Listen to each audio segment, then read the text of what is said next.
But today I've enjoyed my skincare.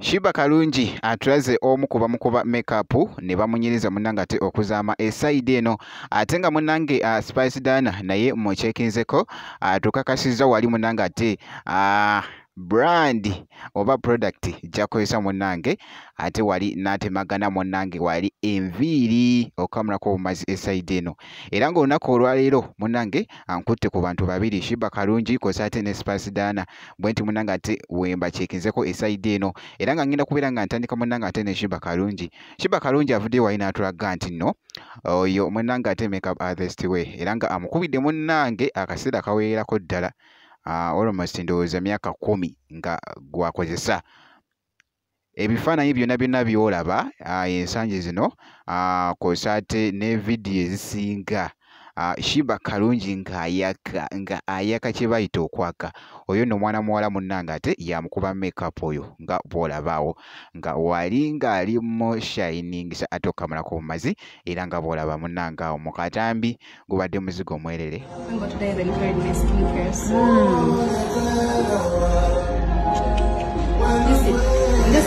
Nene njigo okwekola akantu akali simple bwe kati. I'll be so proud of myself. And you can. They did not want to make it look like it was easy. Yeah. No way diary hard. Yankati it's advanced. It's easier.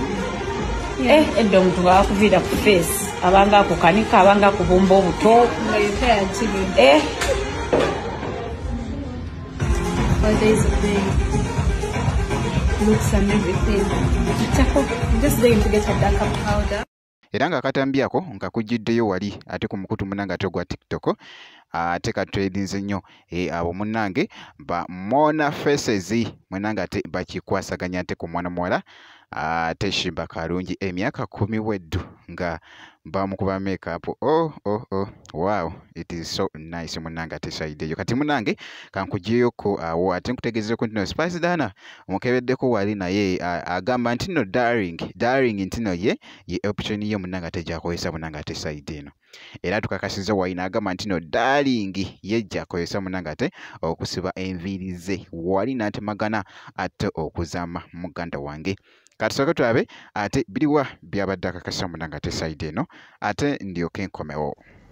Tada! Hi guys! Yenze brand ambassador omubwati asinga okunyumira enviiri mu Uganda. Anyway, bino mbyogera kubanga nyumye bitya kale kambabulire ekiriwo mu ggwanga tulina akaviiri ke bayita Ultra Expression Braid okuva mu Darling Find Your Beauty. Mukwano tebakubizza nga waliyo ke bayita Darling.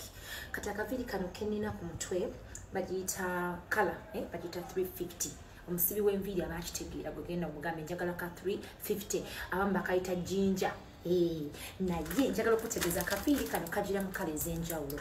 Just nze njagala kano kuba engeri mbere nga njakamuko ne tulina black waliyo colors maroon waliyo blonde waliyo nyingi nnyo ka purple bungi. So njagala okutegeeza munnange nti bw'oba oyagala okulabikako nga Spice Words mukwana akaviiri kano akuva mu Darling tokayitako. Ate obuviiri bwaffe busangibwa buli ewali salon buli ewali ebintu ebikola ku kikwatagana n'enviiri buuza kimu Ultra Expression Braid okuva mu Darling Uganda.